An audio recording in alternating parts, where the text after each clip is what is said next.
Hi, this is Ian Khan. I'm here with the latest installment of my show. I want to talk about something key, something that's going to change dramatically in the next few years. It's already happening. The next 5, 10, 15, 50 years is going to be significantly different. We're here talking about the future, and specifically the future of mobility, the future of transportation, the future of going from one place to the other. Now, in order to understand the future of mobility as a whole, we've got to understand what are some of the forces that are taking shape, and why would they have an impact on the world of mobility. Now, traditionally, transportation has been through cars, automobiles. We know air travel. We know about sea, ships, and these are generally the main forms of transportation. You know, it's most of the times, for a majority of years, it's been very similar to what it is today. But there's some disruption that is taking place. Take a look at Uber as an example, that has, as they say, disrupted the taxi industry, the car, the ride-sharing industry.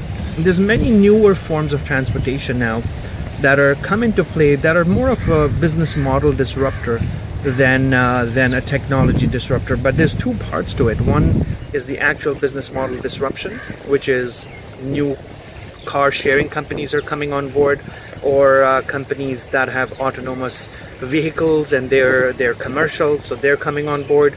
But there's also the aspect of how are the transportation needs of people changing in the next 5, 10 to 15 years. Now, really depending on the city, the country, the region that you're in, there could be different things. But for the sake of this episode, I am going to generalize on a lot of things. So if they resonate with you, then they're happening in your city. Mobility in general is land transportation, air transportation, by sea. That's three key forms of transportation. Within each of these, depending on the country and the region you're in, there's probably an installed infrastructure which is the same everywhere, and that infrastructure has been running for tens of decades. If you look at the London Underground, it's been on for more than 100 years. The Underground in New York or some of the other cities has been there for decades, and it has not changed. A little bit has changed in the locomotives and the trains that actually run these, but for the most part, nothing has changed. Look at air travel. What has changed in air travel that is significant? I don't think anything has changed, except the fact that we now have a little bit larger aircraft, but the main mechanism of propulsion is the same. The main mechanism with which the aeroplanes fly is the same. Now, some years ago, we had the Concorde. That was really breakthrough technology. It flew at supersonic speeds, but that technology has faded away. It has been a disaster because it wasn't sustained well, and so that's out. So what else has happened in the world in the last 100 years that's so significant? I really believe that not a lot has happened, but there's a lot that's on the horizon that can change everything. Let's talk about some newer forms of air transportation to start off with.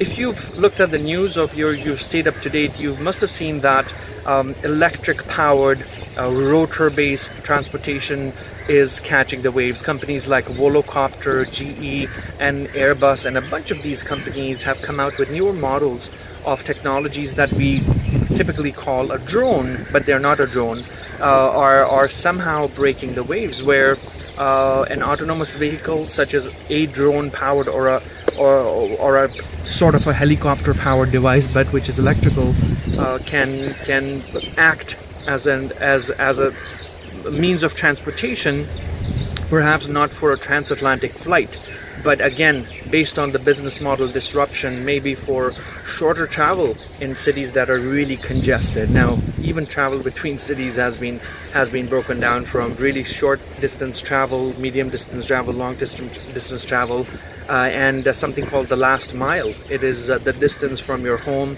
to the bus station, to public transportation. There are disruptors in every segment of the industry. So depending on what's going on, companies and countries are focusing on different types of technology. cities. So the drone industry, or the autonomous air vehicle industry, there's many names for it, is making waves in Dubai, where the Regional Transportation Authority has done some tests with companies before, and there are plans to create and start an autonomous air taxi service in the next decade, within the next decade. Now that's a very ambitious plan, and there are all the right signals in place for that to happen. They're conducting tests on the ground, they're doing pilot projects, and so this is, I'm actually in Dubai right now. There definitely support for that to happen. When you look at some of the disruptors within ground transportation, we all are familiar with public transportation, such as buses that have been running for years and years. Buses run on a particular route, they collect passengers, they drop you off. But now there's a need to create better routes as cities expand, as routes expand, as cities become more congested. There's also the need to reduce air pollution, to be more greener, to be more efficient in terms of transportation, have a less carbon footprint, and also be efficient to be able to carry such a load of passengers from across the city. Cities such as New York, Chicago, DC, or any of the larger Hong Kong, the larger cities are looking into how to make these transportation methods more efficient.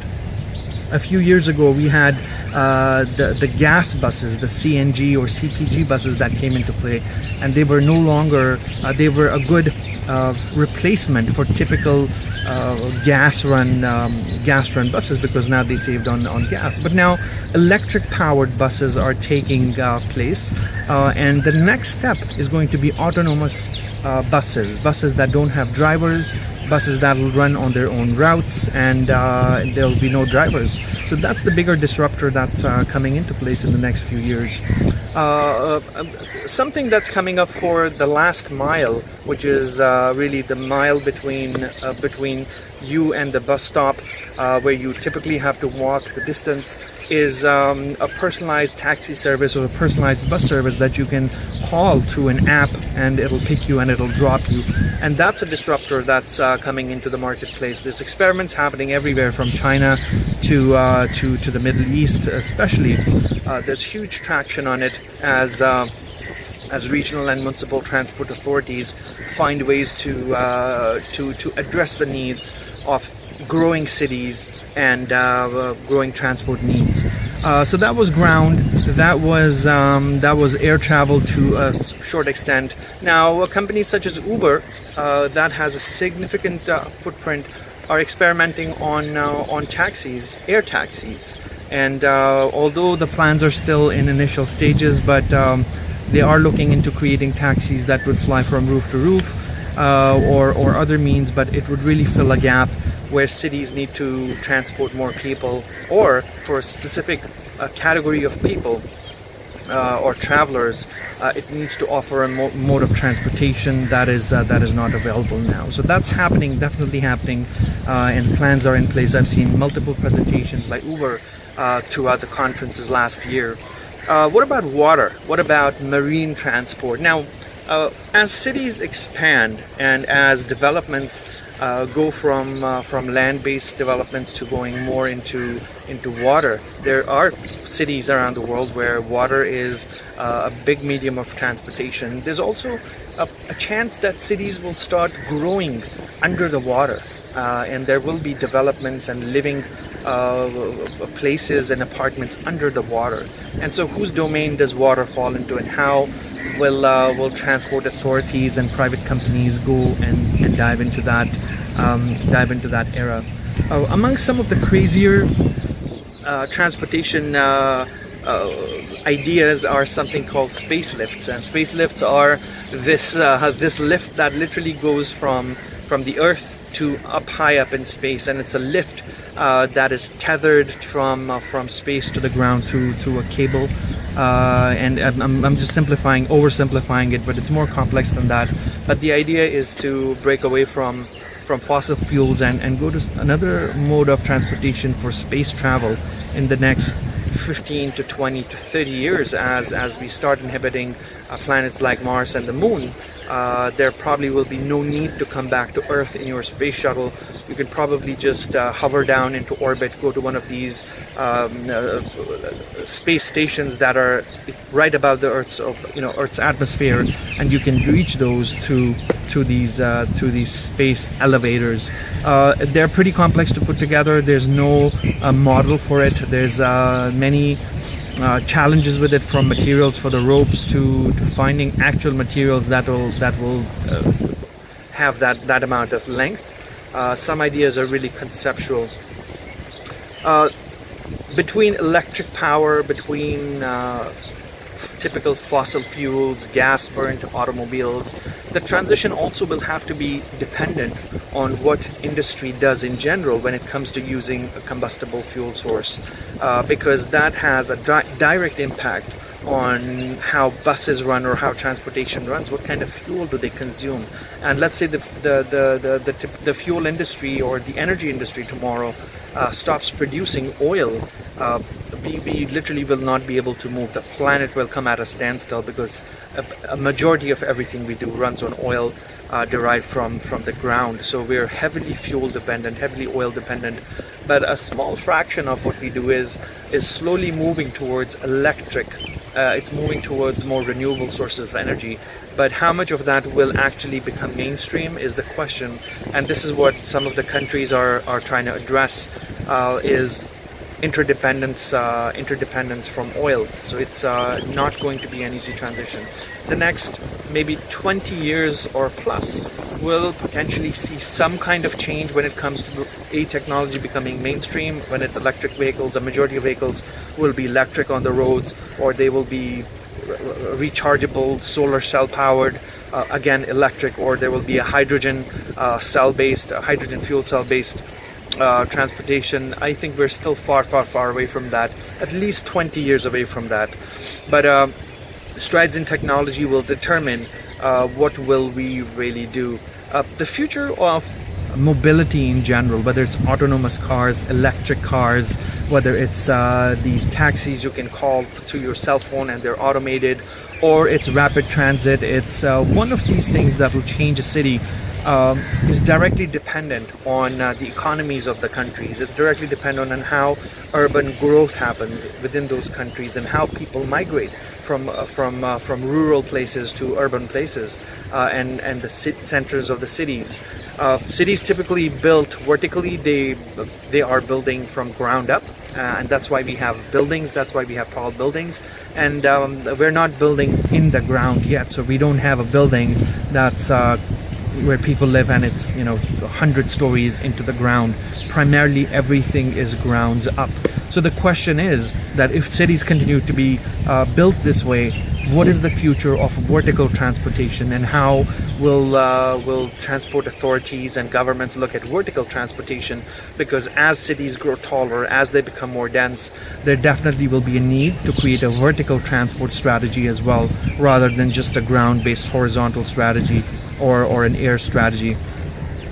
There's many different ways of thinking about this, but I think some of the key challenges are interdependence from energy, how to best utilize technology to create vehicles of tomorrow. There's also in talk about frictionless technology, where a combustion engine will no longer exist, but it'll be a frictionless motor that'll run vehicles of the future, and they will be powered by renewable energy sources, and they will last longer, less wear and tear. So there's so many different scenarios that can happen. The question is, what is it going to take for us to succeed in any of those scenarios? Is there a golden mix of strategy and tactic? And how can we work with all these dependencies that we have from the world around us, from energy producers to fuels to manufacturing practices? And while there's no simple answer to it, I really believe that we need to continue innovating. We need to continue pushing the boundaries, because if we don't, then we will never find out what's at the end of that tunnel. Innovation for many countries and many nations is slower because of adoption, because of the lack of talent, because the lack of direction and vision. but some regions and some countries definitely are making headway. If you look at city of Barcelona, they've done really well. If you look at Estonia, they've done really well for themselves in terms of technology adoption. But who's going to be the big player in the world when it comes to creating something that hasn't happened? Talk about Hyperloop technology, which is a really rapid way of transit, a very fast way of transportation. Some things are happening in Dubai, something is expected to happen in Saudi Arabia, something is happening in other parts of the world. But if we don't have countries like this that are really trying to prove that something can be adopted and something will work, then things will never happen. I really believe the Middle East is, especially the United Arab Emirates, is taking a big stance when it comes to technology adoption. They're taking a lot of big risks, whether they're calculated or not, but a lot of risks in order to prove that something can be done and something can be achieved. So they're definitely changing the definition of innovation and leading by example. So that's definitely a place you need to watch out for. I've talked about this numerous times in the past, that the United Arab Emirates has a Minister of Artificial Intelligence, and that goes to say how much advancement and trust they have in technology in order for it to drive tomorrow. If you want to follow trends for the future, you want to follow mobility, there's a lot of resources out there, but start looking at what fuel cell technology is doing, what rapid transport is doing, technologies such as Hyperloop, magnetic levitation for trains, frictionless cars, space elevators. There's so much happening that you can continue reading it for the rest of your life. But keep yourself updated by reading something about things on an everyday basis, because that'll keep you on top of it, that'll keep you sharp, and that'll keep you engaged, and you will not feel that you're letting yourself out of the picture. It's really essential if you want to have a good career and a good future and a good quality of life, that you engage yourself within these discussions, because more than anything else, human intellect and human capabilities are needed in order to create change and in order to innovate. And what's a better way than to get involved and to change that. So this is Ian here. I'm here in Dubai. I'm just covering a few different things here. This is these are my insights to help promote the use of technology, to promote the use of innovation. Follow my episodes, subscribe to my YouTube channel, and share this episode with your friends and colleagues, so that maybe they get inspired and they want to go and find out on their own what's going on. Check out my film, Blockchain City, which is the story of cities of tomorrow that are embarking on a journey of blockchain and utilizing blockchain technology. Now, for those of you who don't know, blockchain is not Bitcoin, cryptocurrency is not blockchain. It's completely two different things, and we need to take a stand against hype versus reality, and we have to believe in reality and not believe in hype. It's really essential that we do that. Check out my movie at blockchaincitymovie.com. We're doing multiple screenings across the world. The film just released last week, and I'm going to be probably showing it at a city near you. If you want to see it at an event or at a city near you, just shoot me an email. Go to the website blockchaincitymovie.com, fill up the form, and let me know where you would like to see it. Thank you so much for your support, kindness, and love, and I hope you succeed, and I wish you all the success in your journey of becoming a technology user and a user of things that are powered by technology. All the best, and catch you soon.